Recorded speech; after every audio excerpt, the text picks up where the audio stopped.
Msikilizaji, kwa kiashiria hiko ni moja kwa moja kinakuonyesha kwamba ni saa ya wokovu sasa kutoka kwa mwalimu Adamson, David Adamson, kutoka kanisa zuri la Calvary Assemblies of God chini ya mtumishi wa Mungu Elibariki Makundi. Na muda na wakati huu mtumishi wa Mungu yupo tayari kabisa kwa ajili ya kukuletea mambo mazuri kwa ajili ya kukubariki na neno la siku la leo ambalo Mungu amempa kibali kuja kusema na wewe. Karibu sana mtumishi wa Bwana.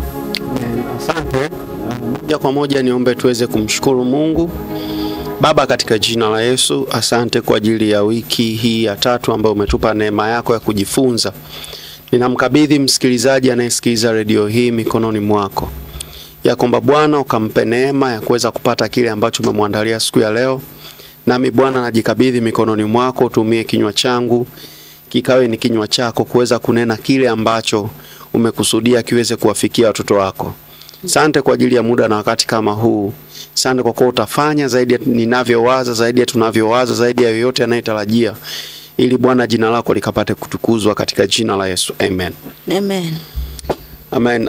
Tuko nyuma kidogo ya wakati, lakini leo tutaendelea na mfululizo wa somo letu kuhusiana na nira na mizigo ya maisha haya, ambapo kwa wiki 2 zilizopita tulianza wiki ya kwanza kwa utangulizi wa kujifunza nira ni nini na mizigo ni nini, na tukajifunza ya kwamba hakuna mwanadamu ambaye ataishi bila nira wala mzigo, isipokuwa inategemea nira au mzigo umeupata kwa Yesu au umeupata kwa shetani. Lakini Yesu anasema tujifunze kwake, maana nira yake ni laini na mzigo wake ni mwepesi. Wiki iliyopita tukajifunza kwa habari ya nira.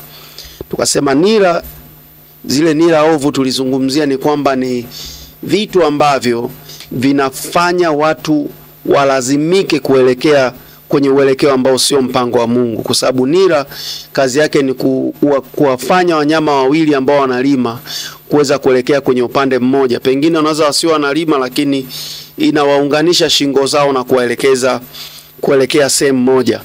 Leo natamani tuzungumzie kwa habari ya mizigo ya shetani. Na tutakapozungumzia kwa habari ya mizigo ya shetani, ninaamini ya kwamba kama kuna mzigo wote ambao shetani alikufanya ukulemee, siku ya leo kwa mamlaka ya jina la Yesu ni lazima uwe huru. Tunakutangazia uhuru wako katika jina la Yesu. Kitabu ambacho tumekuwa tukikisimamia kwa wiki zote hizi 3, na wiki ijayo tutakuwa tukimalizia wiki ya mwisho, ni kitabu cha Mathayo 11 mstari wa 28. Hili ni andiko kuu ambalo linasema, njooni kwangu ninyi nyote msumbukao na wenye kulemewa na mizigo, nami nitawapumzisha. Sasa leo nataka tukumbushane kwa habari ya mzigo. Tunapozungumzia mizigo, Yesu anaposema yenye kulemea, tunazungumzia ni kwa habari ya mizigo ambayo, au kwa lugha nyingine tunaweza tukazungumzia hali, ni ile hali ambayo mtu anakuwa amefungwa kwenye roho, au amekuwa amefungwa kinafsi, au tunasema kiakili. Yani kwa hisia zako, kwa akili zako unahisi kuna mambo yamekuelemea. Unahisi huwezi kuishi maisha ya ushindi. Na mizigo hii inaweza ikawa sio ya kimwili peke yake, inaweza ikawa kirohoni. Lakini shetani anapoibebesha, hubebesha kwa nguvu ili kumtesa mtu na kumdhoofisha. Kuna watu maisha yenu yamejaa mateso. Kuna watu maisha yenu yamejaa kudhoofika. Kuna watu maisha yenu yamekosa amani kwa sababu ya ile mizigo ambayo shetani anaibebesha kwa nguvu. Tukija kwenye mfano wa maisha ya kawaida, mfano wa Bwana Yesu na shetani ni kama ifuatavyo, kwamba unapokuwa na nyumba yako, Bwana Yesu ni mtu ambaye anagonga hodi nyumba yako kwa heshima. Pale utakapomkaribisha, ukimwambia karibu sebleni, atakaa na wewe. Ukimwambia ingia chumbani, ataingia na wewe. Ukisema ingia huku na huku, atakufuata kulingana na kile unachokihitaji.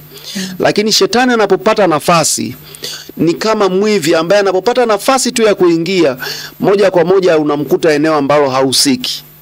Umemkaribisha shetani kwa njia ya hofu, lakini utashangaa tayari ameshagusa na afya yako. Utashangaa shetani tayari ameshagusa na ndoa yako. Utashangaa shetani tayari ameshagusa watoto wako. Utashangaa shetani ameshagusa uchumi wako. Utashangaa shetani amegusa amani na kile. Ni kama vyumba tofauti tofauti ndani ya moyo wa mwanadamu. Kwa hiyo shetani anapoingia anakuja kukubebesha mizigo kwa nguvu, sio kwa hiari yako. Na tukasema ya kwamba, au ningependa tuzungumzia kwamba shetani nia yake ni kukufanya wewe udhoofike. Hana nia njema. Lakini ukisoma kitabu cha Yeremia 29:11, Mungu anasema ya kwamba ana nia ya kutupatia mema. Anasema, tazama ninawawazia mawazo yaliyo mema. Unaona, katika kuwapatia tumaini katika siku zenu za mwisho. Hiyo ni Yeremia 29:11. Maana yake ni kwamba Mungu huwa anataka mema kwa ajili yetu. Lakini shetani amekusudia hatima mbaya kwa ajili yetu. Kuna watu pengine, au unanisikiliza hapa tunavyozungumza, pengine unahisi vitu fulani ambavyo vinaenda, ambavyo shetani amekufanyia, amekupa mizigo. Unahisi kwamba unakuwa na mwisho mzuri kwa sababu ya yale mazuri unayaona. Lakini nataka nikwambie, nia ya shetani ni kuharibia hatima. Nataka tuangalie kwa uchache kwa habari ya aina ya mizigo hii ya shetani. Tunapozungumzia aina ya mizigo ya shetani, mtu kuteswa, kuelemewa na mizigo ya shetani, tunazungumzia kitu gani? Zipo aina nyingi, lakini kwa leo nitataka nizungumze na wewe kwa aina chache kadri Roho wa Mungu atakavyoniongoza. Aina ya kwanza ni mizigo ya lawama na hatia. Mizigo ya lawama na hatia. Hii ni hali ambayo mtu inaweza kukukuta pengine kwa sababu kwenye maisha yako labda ukufanya vizuri kwenye mambo ya shule kwa mfano, au kuna jambo fulani ambalo kwa namna moja au nyingine unahisi ya kwamba ukulifanyia vizuri. Shetani anachokifanya, anakutwisha lawama. Lakini kama wewe uliwahi kukosea, kuna kitu kinaitwa hatia. Utaniuliza, naam, je, kama nimeokoka na nampenda Yesu, nikatenda dhambi, nikasikia hatia, ni shetani? Jibu ni hapana. Si wakati wote shetani ana peke yake ndio chanzo cha kusikia ile hali ya kwamba umekosea. Lakini Roho Mtakatifu anapoleta ile hali, anaileta ili kwamba mtu apate kutubu na kumrudia Mungu. Lakini shetani anapoileta ile hali ni kumfanya mtu ajihisi hatia na ajione hastahili tena kufanya chochote. Kwa hiyo kama ulikuwa ni mwana maombi, shetani anachokifanya, kwa sababu umefanya zinaa, basi anakuondolea amani, anakufanya ujisikie kwamba haustahili tena kusimama mbele za Mungu. Wakati Mungu kwa neema Yesu Kristo, Biblia inasema ya kwamba tunahesabiwa haki katika yeye. Kwa hiyo moja kati ya mizigo shetani anaweza akakubebesha ni pamoja na mzigo huu ambao ni lawama na hatia. Ukisoma kitabu cha Warumi sura 8 mstari wa 1, utaona Biblia inasema kwamba sasa basi hakuna hukumu juu yao walio katika Kristo. Kwa nini? Kwa sababu ya ile neema ya Kristo Yesu. Lakini ukisoma Waebrania sura 8 mstari wa 12, utaona Mungu anaahidi kusamehe dhambi zetu na maovu yetu. Wakorintho wa pili sura 5 mstari wa 17 inazungumzia kwamba mtu akiwa ndani ya Kristo amekuwa kiumbe kipya, ya kale yamepita, yamekuwa mapya. Kwa hiyo tutakuwa tukiomba mwishoni. Inawezekana wewe ni mtu ambaye unapitia mzigo huu au umebebeshwa mzigo huu wa kuhisi lawama, wa kuhisi hatia, kujilaumu, kujihukumu. Mungu yupo tayari kukufungua siku ya leo. Amen. Lakini ninatamani pia tuzungumzie kwa habari ya mzigo wa kukataliwa. Kuna watu kwenye maisha yao popote wanapokwenda, iwe kwenye grupu iwe kwenye grupu la wafanyakazi, iwe kwenye kikundi cha wanafunzi shuleni, iwe ni katika familia, wanajikuta wamekuwa ni watu wa kutengwa, ni watu wa kukataliwa.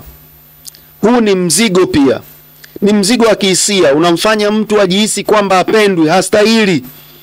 Wakati mwingine kupokewa hata na Mungu au jamii, unaambatana na upweke wa ndani. Lakini kitabu cha Isaya sura 49 mstari wa 15, Mungu ametuahidi natamani nisome Isaya sura 49 mstari wa 5. Isaya 49 mstari wa 15. Biblia inasema, je, mwanamke aweza kumsahau mtoto wake anyonyaye, hata asimhurumie mwana wa tumbo lake? Naam, hawa waweza kusahau, lakini mimi sitakusahau wewe. Unaona, Mungu ameshaahidi ya kwamba hata kusahau, lakini shetani anakutengenezea mzigo ya kwamba Mungu amekusahau na amekukataa. Kwa hiyo unaona ya kwamba wakati mwingine ile hali ya kujihisi upweke wa ndani sio hali ya kimungu, ni mzigo wa shetani.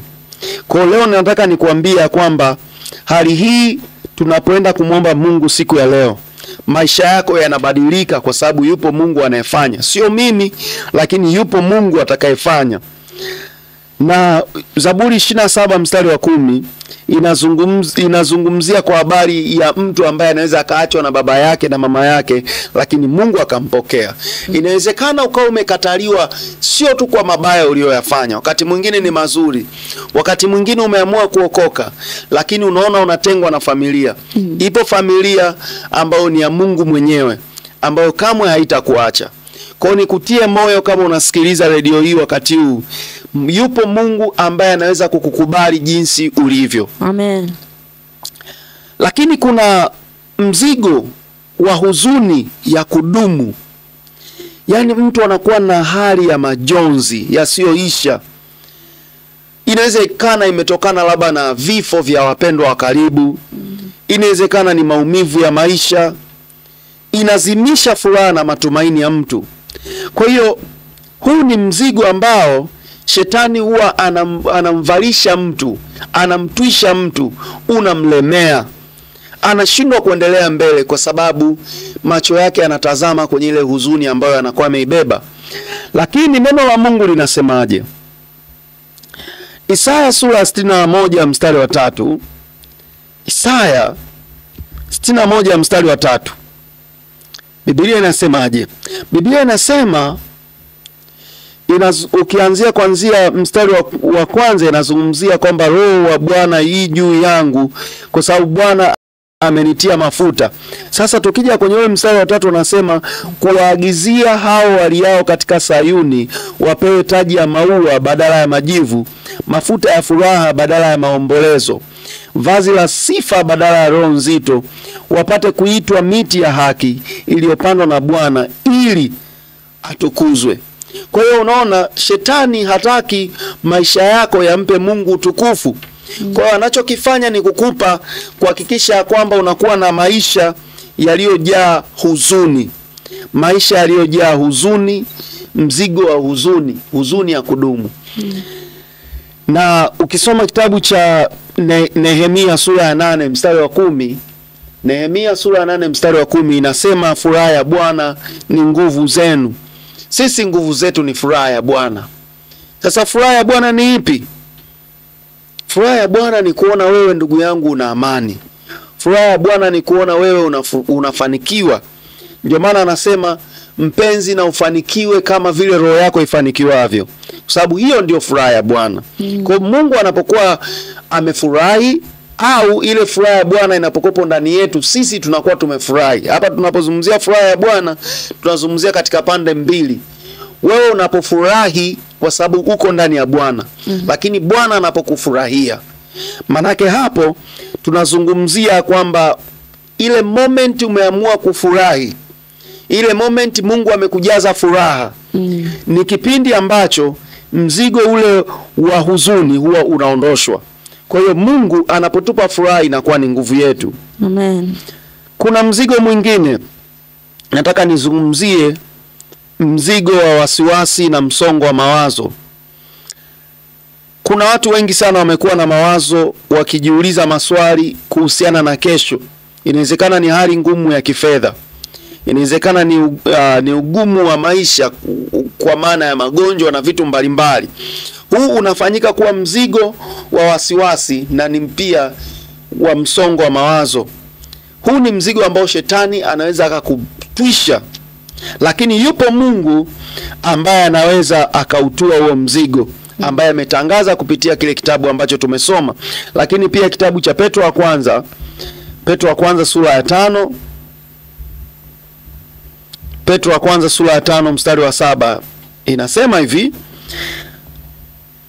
tutaanzia mstari wa 6. Basi nyenyekeeni chini ya mkono wa Mungu ulio hodari, ili awakweze kwa wakati wake, huku mkimtwika yeye fadhaa zenu zote, kwa maana yeye hujishughulisha sana, sio kidogo, hujishughulisha sana kwa mambo yenu. Unaona?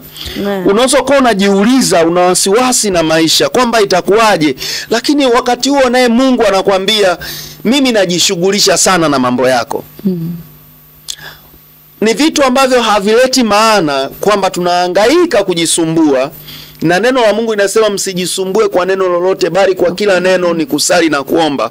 Lakini kama mwanadamu unafika mahala unasumbuka, wakati yupo ambaye amesema anajishughulisha, sio kujishughulisha tu, anajishughulisha sana na mambo yako.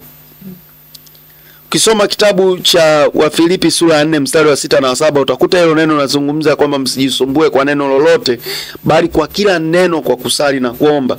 Kwa hiyo ipo mizigo mingi, lakini kwa leo natamani nizungumzie hapo ili tupate muda mzuri wa kuweza kumwomba Mungu. Lakini vitu vya msingi vya kukumbuka ni kwamba shetani hubebesha mizigo kwa jeuri. Shetani hakubembelezi anapokubebesha mzigo, anakulazimisha. Ndio maana si wote ambao waliokuwa na huzuni wamependa kuwa na hiyo huzuni. Asilimia kubwa hawajapenda. Sio wote waliokuwa na wasiwasi wa maisha haya wanapenda kuwa hivyo. Wengi hawapendi. Lakini kuna nguvu ambayo inalazimisha, na ni nguvu ya shetani. Shetani haombi ruhusa. Unaweza ukafanya dhambi ndogo tu, kama nilivyotolea mfano wa nyumba. Umefungua mlango kidogo tu, tayari mtu yuko chumbani, tayari mtu yuko chooni, tayari mtu yuko... Ndivyo shetani anavyofanya kazi. Lakini ukisoma kitabu cha Ufunuo sura ya 12 mstari wa 10, Biblia inamuita yule mshtaki wa ndugu zetu, yani Ibilisi. Maona? Kwa hiyo ukisoma pia kitabu cha Mathayo sura ya 23 mstari wa 4 utaona pia inazungumzia kwa habari hii. Kwa hiyo utaona ya kwamba kuna mtu ambaye anasubiri ukosee yeye akushtaki. Anasubiri uwe na hofu, kwa sababu wengi hawajui kama hofu ni dhambi. Unapopata hofu, anapata mlango wa kukuumiza na kukubebesha mamizigo mengi. Naamini unanisikia hapo ulipo. Wiki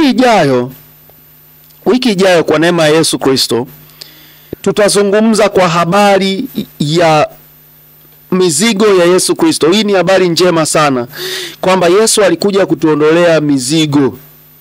Na yeye, bahati nzuri au neema tulionayo ni kwamba yeye ndiye mwenye mamlaka ya kuondosha kila mzigo unaobebeshwa na shetani. Sio kwamba tu atakuokoa kutoka dhambini, lakini pia atabeba huzuni, lawama, hofu na aibu yako. Huzuni, lawama, hofu na aibu yako.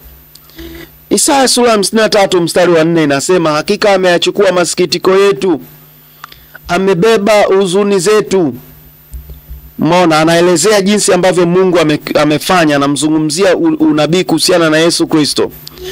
Lakini tunaona ya kwamba kulikuwa na mtu mmoja anaitwa Hana kwenye kitabu cha Samueli wa kwanza sura ya 1. Unaweza kusoma taratibu kabla hatujaja wiki ijayo, mstari wa 1 mpaka wa 18, ambaye alibeba mzigo wa huzuni ndani ya moyo wake, kwa sababu Hana hakuwa na mtoto.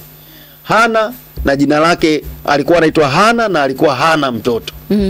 Na akapitia changamoto ya kutokuwa na mtoto, akawa amebeba mzigo mzito wa uchungu. Lakini pale ambapo alitamkiwa, kama ambavyo leo nakwenda kutamkia, kama ambavyo alitamkiwa na mtumishi wa Mungu Eli, akamwambia tu na iwe sawa sawa na haja ya moyo wako, pale pale ule mzigo ukamtoka na akapokea muujiza wake. Kama upo karibu na redio yako, nikuombe uweze kushika redio yako sasa hivi kwa imani. Nimezungumza kwa habari ya mizigo mingi ya shetani ambayo anabebesha watu. Inawezekana kuna mizigo, kuna nira ambazo tulizungumza wiki iliyopita, mambo mengi, machangamoto yasiyoeleweka. Kuna vitu uelewi vinatoka wapi. Tulizungumza wiki iliyopita kwa habari ya nira kuhusiana na masuala ya uzao. Wengine katika uzao wenu mmekuwa na changamoto ya kisukari. Wengine katika uzao wenu mmekuwa na changamoto ya hasira. Wengine kwenye uzao wenu mna changamoto mbalimbali. Nataka ushike redio yako wakati huu. Tunapokwenda kumuomba Mungu, naenda kuomba kwa ajili yako na ninatamka neema. Lakini wakati huo nikukumbushe ya kwamba kanisa la Calvary Assemblies of God lina walimu wengi, lina watumishi wa Mungu wengi, na tunakukaribisha kwenye ibada zetu kuanzia hiyo siku ya Jumapili hii. Unakaribishwa kuanzia asubuhi saa 12:30 ibada ya kwanza na saa 4, ili uweze kukutana na watumishi wa Mungu na tutazungumza na wewe na kukufanyia maombi. Tuombe. Baba, katika jina la Yesu, na kushukuru kwa ajili ya msikilizaji huyu ambaye amefungua redio hiyo Okoa, ili Mungu ukapate kufanya jambo kwa ajili ya maisha yake. Ninaomba neema yako, asiwepo atakayefungua redio kwa bure, lakini kila aliyefungua redio hii leo kuna jambo ambalo Mungu unalifanya kazi ndani ya maisha yake kwa ajili ya utukufu wako. Ninatamka neema.